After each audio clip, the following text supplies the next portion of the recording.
You're listening to a Brother Asks and Building Better Builders video education series production.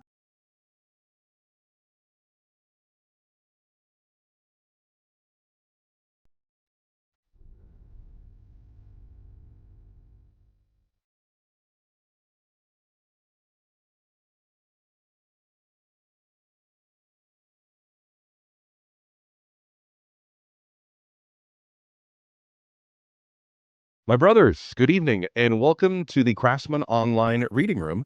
My name is Right Worshipful Brother Michael Arce. Tonight's presentation is being recorded for playback on our YouTube channel and for a future Craftsman Online podcast episode. Craftsman Online is a New York State initiative founded in 2020 by our Grand Master, Most Worshipful Stephen Adam Rubin, to connect brethren with leadership development, Masonic education, and celebrate the history of New York Freemasonry, along with the special men who have served and continue to serve our ancient and gentle craft. Before we begin tonight's program, a reminder that the experiences, comments, opinions, and views that will be shared during this evening are those of individual Freemasons and do not reflect the official position of a Grand Lodge, concordant body, appendant body, or Masonic authority. To join our program, please feel free to submit your question by using the comment feature on YouTube, and we will answer your question at the conclusion of our discussion. For now, please give your attention to my co-host, Brother Jason Short, who will introduce our guest and the reading selection for this evening. Brother Jason? Thank you, Brother Michael. Good evening, listeners. Tonight, we will be discussing a selection from The Craft Perfected, Actualizing Our Craft by Brother Dr. John S. Nagy, published by Promethean Genesis Publishing. I'm very excited to be able to have Dr. John Nagy here tonight as our guest to discuss the opening section of this book, and really am honored to introduce you all to Dr. John S. Nagy. How are you doing? I'm doing very well, Brother Jason, and as much as you are honored, I'm feeling honored and privileged to be here once again talking now with you and also Brother R.C. On a topic that I am near and dear to my heart. Oh, wonderful. I'm really interested, John, to know what drove you to Freemasonry. Oh God, I continually ask that question every day. How did I get here? Oh gosh. I remember reading as a kid about the Masons, but it was always something that was many, many years ago, long before I was born, and it never, ever crossed my mind that they were still in existence. And I stumbled across a few Masonic lodges in my time, but I didn't even know if they were landmarks or if they were active or not. It just never occurred to me to think that they were active. Like moose lodges and elk lodges, I saw Masonic lodges, and I didn't even give them a second thought. And I didn't have any Masons in my family, nor did I have any Masonic friends that I was aware of. And I found out through lots of dinner conversations and imbibing with my neighbor next door, Jose, that he was a Mason. And he and his family invited me over for dinner, and we'd talk philosophy and history. And I'd ask him, how do you know so much about all this stuff? And, is there anything that I could read? And of course, he was waiting for me to ask those questions. So he gave me books to read, and one of them was Born in Blood. And he had indicated once again that he was a Mason, and we had some great times talking, but it never occurred to me to even join. It was just, again, Mason out of Cuba, 17th degree long form, as in you had to wait a year before you go through each degree. And it just never occurred to me that they existed here in the U.S. It just never crossed my mind. And Jose told me he was moving away. And on the day he was moving, he grabbed a hold of me and he grabbed my hand as only a lion would know. And I didn't know, but as a lion would know, pulled me in and whispered something very strange in my ear. And he said, "You're not going to understand this until you hear it the next time. And you'll understand the significance of what I'm sharing with you. You are a Mason. You just haven't joined yet." And then he said, "Seek them out when you're ready. And you'll realize that what we've been talking about is not just history. It's a reality." And I didn't forget what he said. And there was a brother, I was going through some religious lessons, a fellow ordained minister, and we started talking about black ops. And the next thing you know, we started talking about Freemasonry. And I said to him, my neighbor was a Freemason, it is a Freemason. And he moved away and he said, "I'm a Mason. I just don't know it. I haven't joined yet." And he said, "Well, what do you think about that?" Well, and of course, he was setting me up. And I said, "Well, how do you join such an organization?" And he pulls out an already filled out petition. And he said, "I've been waiting for a long time to hand you this." And it was literally, it was pocket worn. He had filled it out when he realized, I was Masonic material, and he kept it in his pocket until I asked. And when I tell you pocket worn, literally, he folded it out, and he had already filled it all out, all my information, and he was just waiting for his signature. Oh. So that's my, how did I stumble into Freemasonry? I was set up. Well, that's wonderful. I love that you had been recognized as a Mason. You were the one that needed to realize that. I think that's a really universal theme for everybody who comes up to the craft. I was eager to ask you that question largely because you're such a prolific writer. You published, well over a dozen books on the craft pertaining to everything from understanding the words to your own self-actualization development. It's really impressive, John, to see your body of work and to see how passionate you are about leading brethren to light. Why did you begin to write and publish your work? What drives you? I have a tendency to investigate when I have a curiosity. And in my tendency, when I came into Freemasonry, I was expecting more than I got. I memorized the catechism and gave it back as I was required to do the proficiencies. And I sat in lodge for about 3 months, and I finally went up to the secretary at the time, Don Bell. And Don Bell heard what I had to say about wanting more education, and he said, "Great, write something up and present it in lodge. I'll make sure we put some time aside for you." And I just looked at him and I said, "So if I want education, I've got to provide it?" He said, "Yeah, you've got to basically, if you want something, you've got to go for it. And while you're going for it, entertain the rest of the brothers and enlighten them on what you find, and we'll make sure you have some time." So I said, "Okay, challenge accepted." I figured I'd run with it. And the very first presentation I did was the orders of architecture.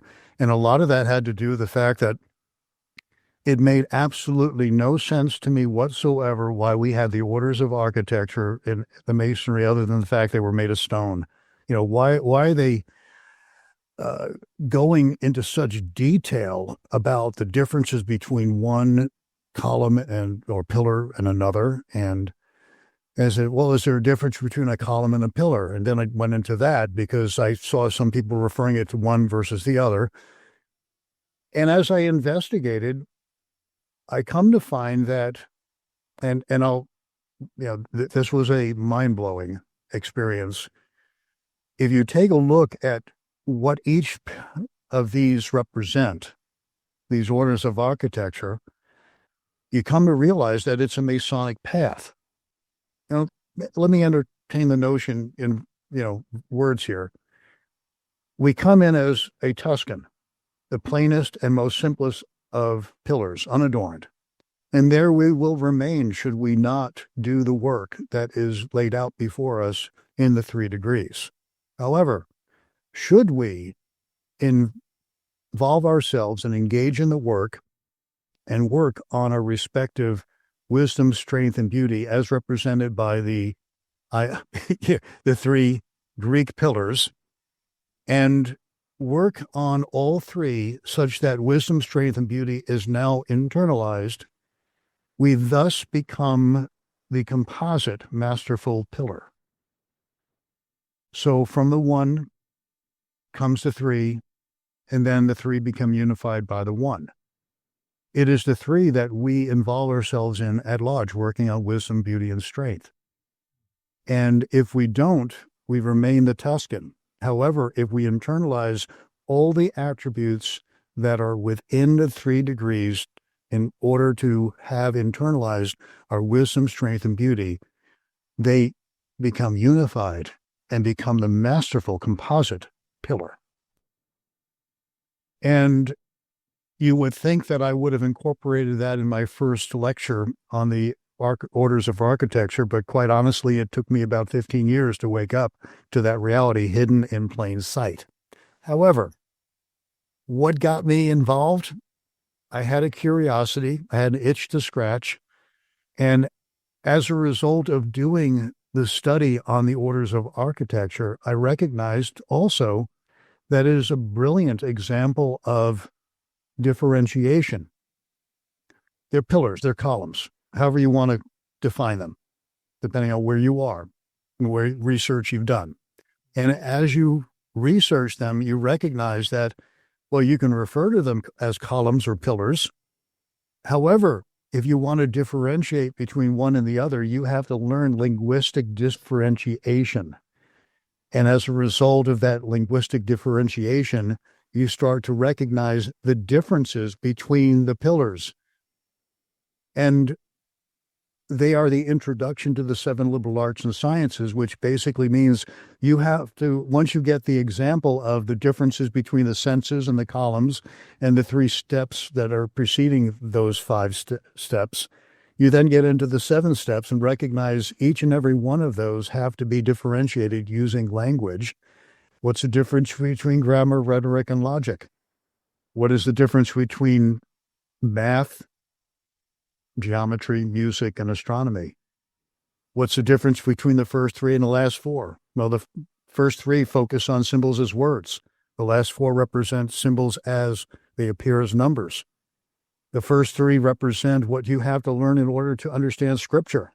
The last 4 have to be internalized and understood in order for you to understand the book of nature. And so on and so forth. So what drives me? I have an unbelievably deep thirst for trying to understand how all this fits together. And Freemasonry gave me ritual that I pull apart. I first start with what Freemasonry offers me and the inbred material that you'll find within the craft. And then I venture out and discover other things that are supportive of the topics and find the nuances that are not within Masonry and not inbred in Masonry and sometimes influenced by Masonry. I'll give you a simple example of that. The freestone. What is freestone?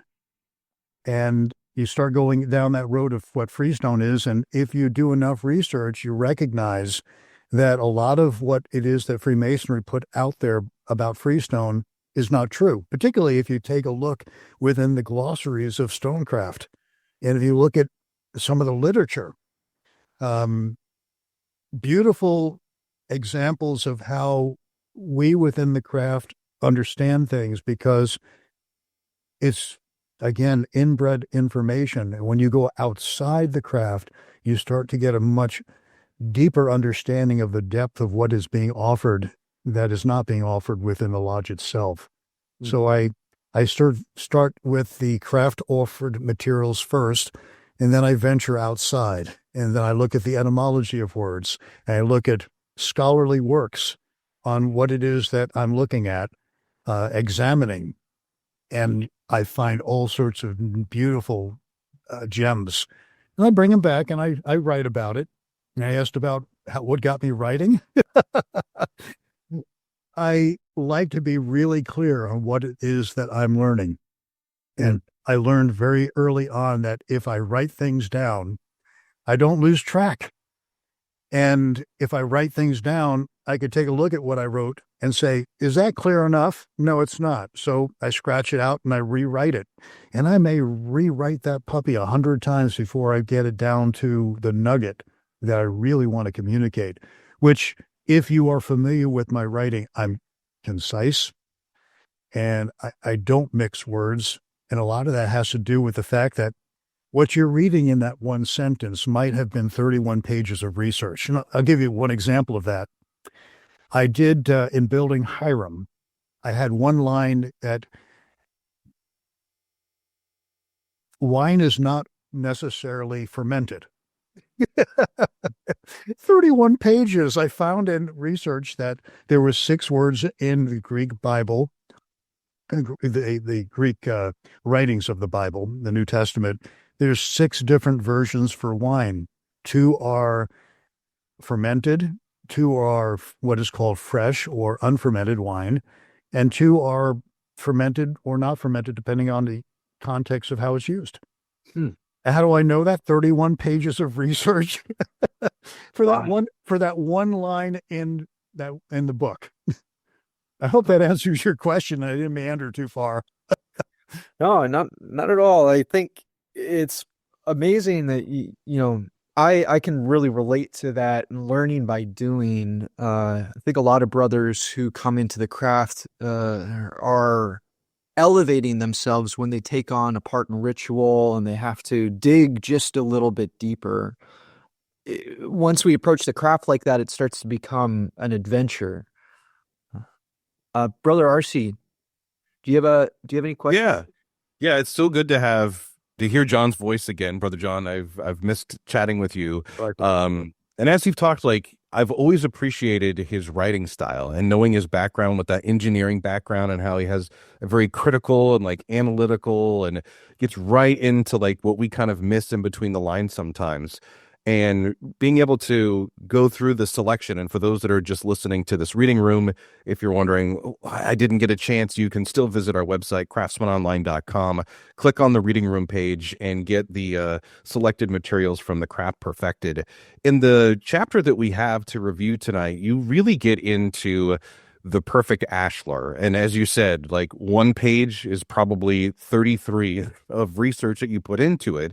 But one of the simple questions that kind of came to me was the term perfect ashlar. I know this has been something that kind of trips up a lot of brothers as they're going through their degree work, because they feel that the pursuit of crafting a perfect ashlar can sometimes kind of create conflict in the mind of am I trying to be perfect or am I trying to obtain perfection?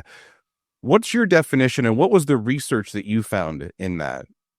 Well, it's not my definition. It's the definition that was used, the meaning that was used in the 1800s when the perfect ashlar was sewn within ritual. And that happened about 1812. It appeared there, and it was a transition because in around 1760, Brother Preston, he used the term smooth. And what happened was by 1812, when it finally got put into print, we're talking about the perfect ashlar. So it appeared 1812 at about that time. That being said, it was in the Monitor, so I'm not sharing anything that isn't already out there. What happened between 1812 and present day is enough brothers did not know the history of the word perfect to understand what it meant. And as a result, they put their own definition, their own meaning. And what you hear coming out of the mouths of many unschooled, only informed, but unschooled, uninvestigating brothers is that the word perfect relates to flawlessness. And you'll hear all sorts of comments like, oh, we'll never be a perfect ashlar. And, perfection is impossible. Only one person in history has ever been perfect. And the fact of the matter is they're allowing their religious beliefs and their upbringing to influence the meaning that they put into the word. They come in with preconceived notions. They try to make sense out of it rather than investigating and recognizing that in the 1800s it had a very specific meaning. And when you understand and listen to our ritual, you understand immediately the connection between what was intended to be communicated and what is being communicated through ritual, which is absolutely being ignored by people who have preconceived notions. So it does not mean, or ever has ever meant to mean, flawlessness. It meant something utterly different. And if you take the time to research it, you understand immediately that what it is that's being communicated is self-defeating to our craft. We are supposed to be a perfected ashlar by the time we are in our fellow craft level. And you just take a look at simple things like what Stonecraft did with a perfect ashlar. When it first came from the quarry, it was roughed. It was a rough ashlar, and they would work on it, which means that as they were working on it, it was a common ashlar. And the moment that they perfected it, it was only at that juncture would they put some sort of mode of lifting on it to lift it and raise it to where it is supposed to be put into the building. But you do not raise an ashlar that's not perfected. You always raise one that is exactly what you need for where it's going to fit, because you don't need to have that stuff being chiseled out and smoothed out when it finally reaches its destination. So wow. If you go back allegorically to what's going on with our particular metaphorical representation of all this, if you perfect your ashlar by doing your entered apprentice work, you thus raise it by climbing the stairs. And that's how that ashlar actually gets raised, is by climbing the stairs and studying and internalizing all the necessary understanding of the 7 liberal arts and sciences. So it is not your brothers who raise you. Technically, you are supposed to raise yourself, and the raising ceremony is an acknowledgement, a celebration of the work you did to raise yourself at that point. I'll have to admit, I was one of those brothers that almost literally tripped over the perfect ashlar because of the placement of where it is in lodge. And when it's told to you, like, you are the rough ashlar, and here's where the perfect ashlar is, and as you're working your way to the east and going through all of that, that's an easy physical mistake to do. But also, I really appreciate your definition, and it's one that I find myself having to explain as well, because it is so easy for brothers to interpret the ritual and just hear that. But as you said, they're informed, but they're just under, I love that term, informed but under.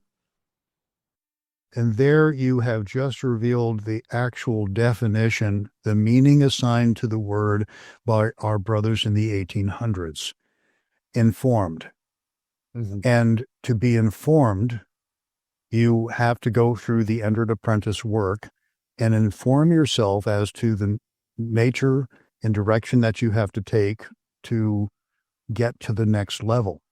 So you have to be informed as a brother, and then you further inform yourself during the fellowcraft work if you actually take the time to climb the stairs and do the work that is espoused by our ritual. Right. You go from being informed to being well informed. Yeah. I really love this book. In your writing style, it really unfolds like an adventure novel. And I can understand from what you've said so far how you approach the work, and your curiosity keeps leading you along. I know that there's a lot of brothers out there, and the big challenge that you present at the beginning of this is the misinterpretation based on modern words and definitions. Now, I see countless speculative interpretations of the symbols and lessons born out of our operative roots. The ashlar is a wonderful example, as the interpretation of even its physical representation changes across jurisdictions. We have an oblong ashlar in one place and a cubic stone in another place. But I wonder then, who's to say what's right or wrong once we get into that level of speculation? Like, where does the buck stop, and how do we know when we're approaching the work if we're properly interpreting what has been put down in stone? No, just look at the reality of it, Brother Jason. Look at the reality. A cubic stone that's got smooth faces, it's useless for anything other than a paperweight. Yeah. It is literally something that does not belong in a building. Everybody who has ever worked with cement knows that a smooth face is the worst thing you put cement on, because once it dries, it peels right off. And if you've ever had any spare cement that was laying on something like smooth plastic, you know that once it dries, you peel it right off and it's nice and glossy, but there's no adhesion whatsoever. Yeah. So right away, logically, that it makes no sense whatsoever. Right. If you look at standard building practices. But if you look at the history, you'll notice that the original ashlar that was mentioned in ritual back in 1692, I think it was the Perpend ashlar. And if you go to Mackey basically says that you got a lot of romantic romance novelers writing about Freemasonry, and each and every one of them has got absolutely no credibility whatsoever. They are romanticists, and they want to believe that their depiction of a perfect square ashlar, being a perfect cubic form, is somehow a romantic notion that we need to be shooting for. And yet, when you read more, he says the original writers who used the word perfect ashlar meant it exactly to mean the Perpend ashlar. It is a fully informed ashlar. Even if we look at the stone, it's informed. It's in the perfect shape for it to do the job that needs to be done. It's suitable for the builder's use. Uh-huh. And the Perpend ashlar is like a brick dimension. When you look at the height is a little bit shorter than the width, the depth, but the length is much longer. Right. You would never really be able to build with a perfect cube. Other than maybe a stone somewhere, it doesn't make any sense. Cornerstones are what are used, but even then, they don't use cornerstones that have the height the same as the width, because it's unstable. It does not do a builder good to have something that height and width and length are all the same. You must shorten it, because it's construction-wise, it is unstable. It is not a good building practice, unless, of course, you're doing it for a cornerstone that looks pretty. You want it to stand out as, oh, look at that pretty stone. It's nice and glossy and everything. But where the cement is adhering, it's rough. It has to be. Or that puppy, once the cement has dried, will slide very easily out of place. Right. There is no adhesion. So what you're seeing is the fascia, the smooth face, but the surfaces that are aligned with the other stones where the cement is being used as adhesive, it's not. It's all textured, and is purposely textured so that adhesion occurs, so that puppy does not slip out. Yeah. I could just imagine one of those puppies slipping out at a worst time, perhaps during a landslide and or an earthquake. All of a sudden, it just rocks out of place, and you kind of look and say, well, that's not a smart move to not have no texture on that, so the cement doesn't hold it in place. Sure. But it's also an interesting symbolic look at us as people, is that we want to project a perfect front, but we all have somewhat of a rough backside, so to speak. And you're using the word perfect. What you really mean is flawless. And the problem is we use the two words interchangeably. And when it comes to Masonic practice, we've got to stop doing that because perfect literally means informed.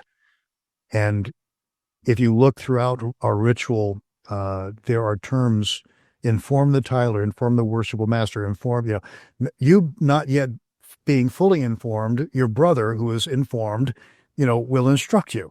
And it's all about bringing brothers in and members in and informing them as to our practice, our trade, and our path. And until you are at that stage, you're just a common ashlar. And if you never work on any of it, then you're a rough ashlar. Notice I threw that little common ashlar term in there because if you're working on yourself, and here's the kicker. Well, I'll always be because I'm always learning something new. And the fact of the matter is, if what you're learning has nothing to do with your apprentice work, it has nothing to do with the perfect ashlar. The perfect ashlar, the work that is involved at the entered apprentice level is specific. You are divesting your vices and superfluities, and at the same time, because you can't do that without investing virtue, you are setting your plumb. You are committing within the length of your cable toe. You are learning time management, emotional management, and a whole host of other things. And as long as you're working on that, you're a common ashlar. But when you've worked on it, you've learned how to do it, and you've mastered that. And yeah, you might have extra stuff to work on, but when you've mastered the ability to do all the stuff that you're working on, you've perfected your ashlar, and you're ready now for the fellowcraft. And if you're learning fellowcraft stuff, you're no longer an apprentice, and you're no longer considered an imperfect ashlar because you're working on a whole different set. You have been informed. Now you're going for refinement. Huh. And I can tell you that is one of the most deflating things you can tell brothers, that the work will never get done. The work is always incomplete. The temple will never be completed. You'll never be a perfect ashlar. And we're giving out titles left and right while we're saying this. Here's an AA title, here's a fellowcraft title, here's a master mason. But Hank, you'll never be perfect, right? You'll never be masterful. Not in this life. Here's a title, we want you to wear it, but wink, wink, you're never going to really earn that title. And it's the most demeaning and deflating thing to tell our brothers. Yeah. Hey, if you did your divestment work and learned how to do that, and you come across a new one, you still got to work on that, but you know how to do it. Well, you've mastered how to do that. You got the point where you can identify new ones and whip those puppies out as fast as you can because you know how to do it. You've mastered it. And as far as virtue, when you get your virtues internalized, you know how to apply it. You set your plumb. Here's my new priorities. Here's my old priorities. How do they jive? Great. Let's move on. And time management, good God, how many times we have people they're master masons and they've gone up and they've earned higher titles and they're just lousy at time management. They've not finished their entered apprentice work, which, oh, by the way, we call those ruffians because they accept things that they haven't earned. But I'll stop. I get off my soapbox. Well, it's a huge misconception, I think, and that is a huge part of the foundation of your book, is addressing that misconception. And I love the fact that you pointed out. I think that by pushing off our perfect nature to some other life or some celestial version of ourself, it becomes an excuse not to work daily on yourself as the ashlar. Some days our finish is a little bit more polished. Some days maybe it's a little bit more smooth. Maybe it's a bit rough or hammered or axed.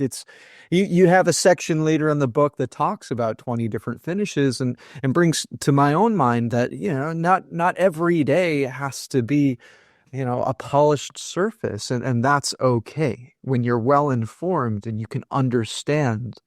You can move from our surface understanding to more of an esoteric understanding of life, which brings me to my next big question for you, John, is I really admire this grounded approach to understanding our craft. And through the progressive investigations, the very exoteric meanings of words, you seem to be able to move to more esoteric understanding and wisdom. So I'm curious what your definition of exoteric and esoteric are, and where or how does a brother progress from one understanding to the next? How do we become well informed?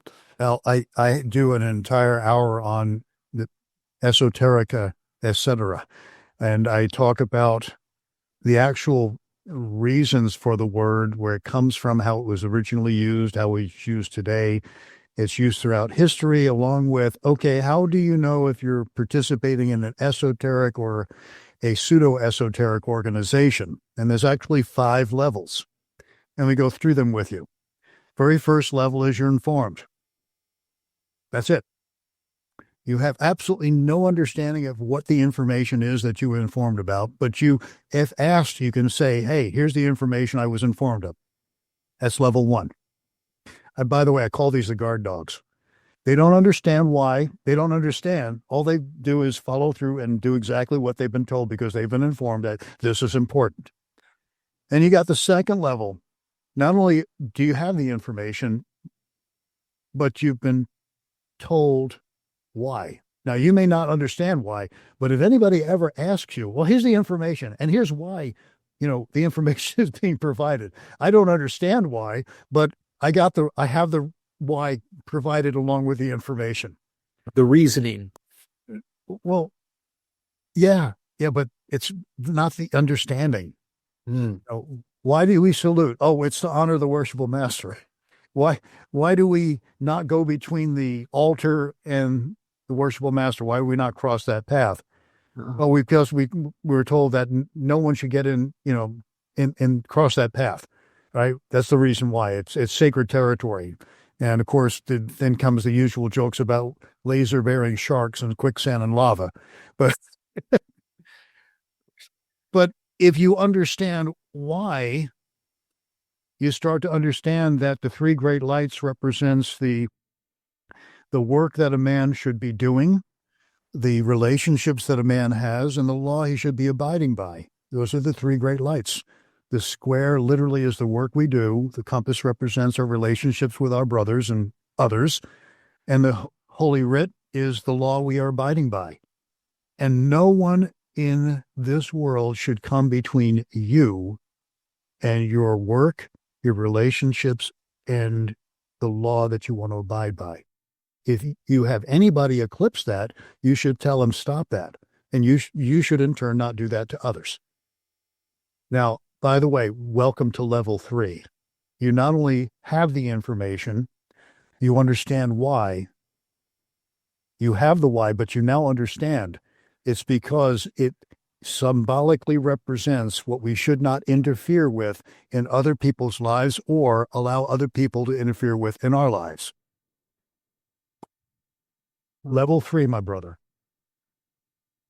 So you not only have the information and you know the why, but now you understand the why. That's level 3. And there are tidbits sprinkled throughout ritual in the lodge that people are informed and they've been told why, but they don't understand. You now do, Brother Jason. How's it, you're now lost in thought. How does it feel to be at level 3 on that? Oh, it feels great. And we ought to be having that feeling in every single brother that comes through. They ought to be able to look at that and just sit back and just digest the joy of that connection, because it's the way we're supposed to be living. And all it is a tradition in the lodge that has absolutely no meaning whatsoever other than, oh, we're not supposed to do that. But if you understand why, you realize that's symbolic for how we would live our lives and not allow people to interfere and not interfere with others. All of a sudden it's like, holy crow, next level. How that little tidbit could reshape our fraternity, I don't know why it's not being shared. So, that's level 3. Level 4, esoteric, is you can derive the understanding and the why. You're now at a place where you are able to explain to another human being so that they comprehend the why and understand the why. And not only that, but you've just instructed them on how to instruct others so that the light will go on in their heart and their spirit. That's level 4. You are literally bringing people up to level 3. And if you're fortunate enough, if they're at level 3 and they see how you derived it, they may even take the ball and run with it and become a level 4 themselves. So level 4 is deriving the why. And level 5, you're deriving new whys, new information, new understanding. And you're trying to cultivate like a madman other level 4s and of the level 5s, because you're not going to be around forever. And if there's nobody to replace you at level 5, the craft will go back into what it normally does, which is usually operating at level 2, maybe level 3. Yeah, I So- think what you just like framed perfectly is like the role of like a Masonic educator in a lodge. We need more 5s, because I feel what you're saying is the problem that is in the craft right now is we have a lot of 1s and 2s. We do. A lot of guard dogs. And unfortunately, there are not enough level 5s, nor is there enough support from the Grand Lodge down on level 5s. Level 5s are an unbelievably rare commodity within the craft, and yet we ought to try to cultivate as many level 4s and level 5s. I mean, literally, it should be our mission, because when you get to level 4, you become the kind of master and teacher that the craft actually is trying to cultivate. And yet, most all the craft that I've seen are very satisfied with level 1 and 2. And I think a lot of that problem is because I always look at Freemasonry as kind of like the practice of Freemasonry, like one would practice law or medicine or religion in some instances. But what tends to happen in certain lodges and the culture is that they're very happy with practicing the form of Masonry that was taught to them. And if that form doesn't exist for the input of developing and becoming a teacher or a seeker, then you're just going to have a bunch of followers and no leaders. Which we do. So, Brother Jason, you were asking about my understanding of esoteric. I was extremely disappointed with the talks that I heard about esoterica.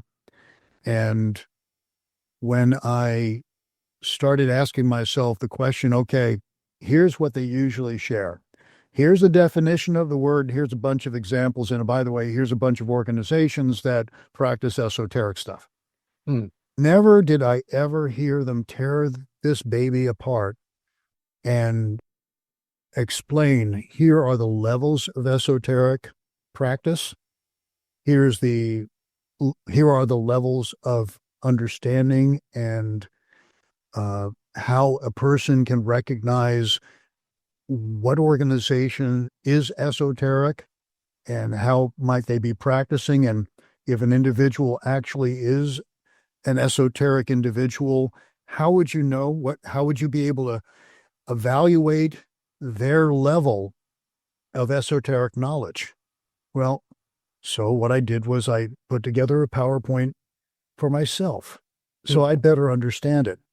And as I put it all together, I said, hey, this is something that I can share with others that help them bring themselves up to the understanding that I want to be talking at that level of understanding. And I gave you, within the last 10, 15 minutes, my best thoughts, an overview of my understanding of esoterica and how it applies to the craft and the organization itself. I really appreciate it, Dr. John Nagy. This is been more than a treat. I am really excited that we're offering this opportunity to brothers for them to engage with your work, to read a section of the Craft Perfected. I am really hoping that it inspires them to not just read the selection, but to go out and get the book. Wondering if you have a place that you would like to direct brethren where they can find your work. www.coach.net/building with the two B's capitalized .htm. That's www.coach.net, all small letters, /buildingbuilders.htm. And the building builders is the capital B on each of them. Well, we'll make sure that the link for this is available for those listening to the podcast and also on the YouTube channel, so they should be able to click on that. But to kind of like bring this whole conversation together, because I'm going to use my engineering skills here, Brother John. We started the conversation with the 3 columns. The focus for the reading selection is around the perfect ashlar. I want to kind of enter one more thing that exists in that first degree, because we're kind of in that EA discussion level here. How does this relate to living stones and the idea of perfecting our minds to be living stones in lodges? The very first thing that has to be understood has to do with the lessons that are actually intended. What are they? And the lesson is that at the level that we're talking about the perfect ashlar, we're talking about bringing order to the chaos of your heart. It is self-mastery. You are working on bringing yourself from childhood into adulthood. And you're maturing yourself. You're putting childish things aside, and what you are doing is doing all the work that is necessary to bring you to adulthood. How do we know this? It's laced throughout our ritual. The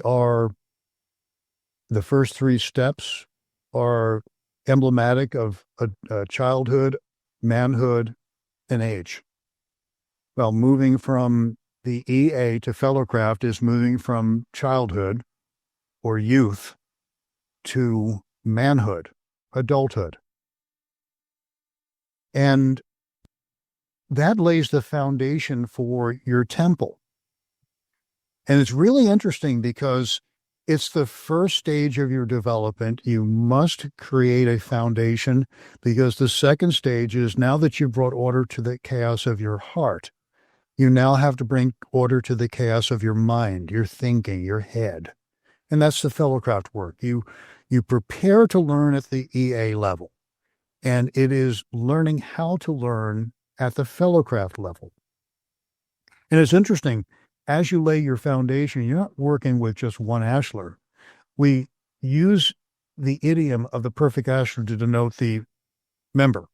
However, as you're doing work on yourself, you are putting several ashlars down as a foundation.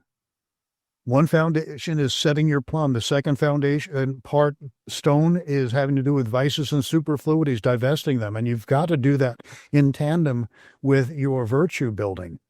Your working tools depend on all this work to be done. And as you internalize, by the way, you must internalize 17 working tools to get through the perfecting stage. If you go through the entire entered apprentice degree, there are literally 17 working tools that help you do the work to perfect your ashlar and bring yourself up to adulthood or manhood. Now, at the fellowcraft level, we're talking about other ashlars. We're talking about all the ashlars that are involved in grammar and all the remaining 7 liberal arts and sciences. There are a multitude of ashlars that have to be internalized. It's not just understanding the words, it's understanding the definitions, understanding that definitions are taken within the context of how the word is being used, yada, yada, yada, that some words are used idiomatically, which basically means when you hear the terms kick the bucket, we're talking about dying. And so when you're kicking the bucket, if you take it literally, you miss the point. So you then learn rhetoric skills that must be internalized as internalized skills, and each represents another ashlar that you put down upon the foundation of the entered apprentice work. And all these ashlars are internalized as you are working on yourself at whatever level you're working at. And since they're all represent symbolic ashlars, we become an array, literally a living network of stones that have been internalized. We refer to it as a living stone, but is a multitude of each and every one of those stones that we internalized, the virtues, the setting the plumb, the understanding of time management and emotional management, the understanding of grammar, logic, and rhetoric, in that order, by the way. And then we go through the quadrivium, and each of these, we internalize the rules, the understanding, how to use it, how to apply. And that right there prepares us to understand the Master's word, because all the work that we are doing is intended for us to comprehend that the Master's word is right before us, and to be able to understand what the Master's word is saying, so that we can glean God's rules and designs for our ultimate purpose, which is to erect a spiritual building. And how do we do that? Well, everything that we do up to the point of completing our temple prepares us to understand the Master's word, which allows us to glean all the rules and designs that we're able to comprehend based on the work that we did previously and what God reveals to us. And all that preparation is to erect a spiritual building. So how do we do that? Well, you mentioned the living stones, right? Well, we are definitely living stones at that point, and each and every one of those stones has to be used in order to erect our spiritual building. And that inlays the connection between the ashlars that we talk about in ritual and us as living stones to erect that spiritual building that is agreeable to God's rules and designs as laid out in the great books of nature and Revelation. I hope that helps. Applause.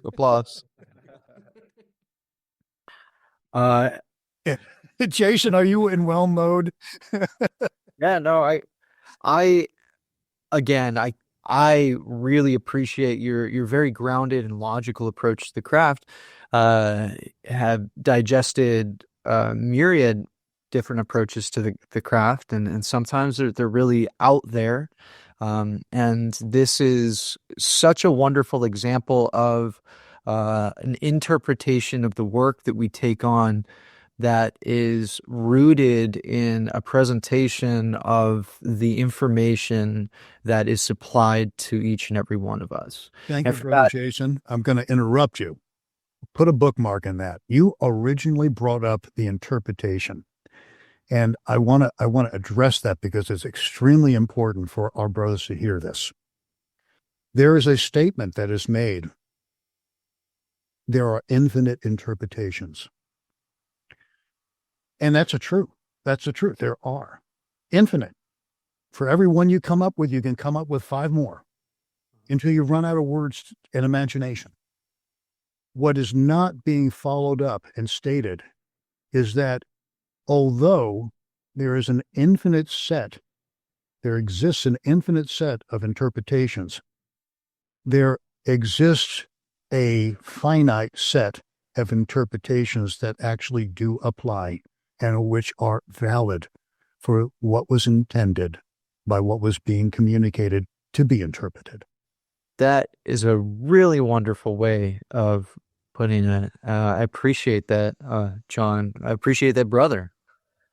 This has been a really illuminating evening here on the Craftsman Online Reading Room. I want to thank again our brother John Nagy for his insight. Again, the book is A Craft Perfected, Actualizing Our Craft. I want to thank our Digital Tyler, my co-host for tonight, and the right worshipful brother Michael Arce. Thank you, brother. Of course, wouldn't be Craftsman Online if we didn't thank our Grandmaster in the state of New York, most worshipful Stephen Adam Rubin. Thank you for everything you do and supplying us a platform where we get to have such delightful and intellectual conversations pertaining to the work that we do. My brother, we are each on our own journey. That doesn't change with the color of our aprons, the initials that precede our name, or the numbers that follow. Yet too often, too much of our Masonic experience is consumed by the mundane yet necessary work of attending to the business of our lodges. While the social and charitable aspects of our craft are cherished parts of our tradition, they too can command an inordinate share of our time and efforts. But what of improving ourselves as men and Masons? There is an undeniable thirst in modern Freemasonry for the esoteric knowledge entrusted to the care of well-informed brethren. For as long as the craft has existed, brethren have gathered together within lodges and without to exchange, share, offer Masonic insights, thoughts, and ideas. So I congratulate you, my brother, for your inquisitive mind, and thank you for joining us for Craftsman Online's Reading Room, where Masonic scholars are always welcomed.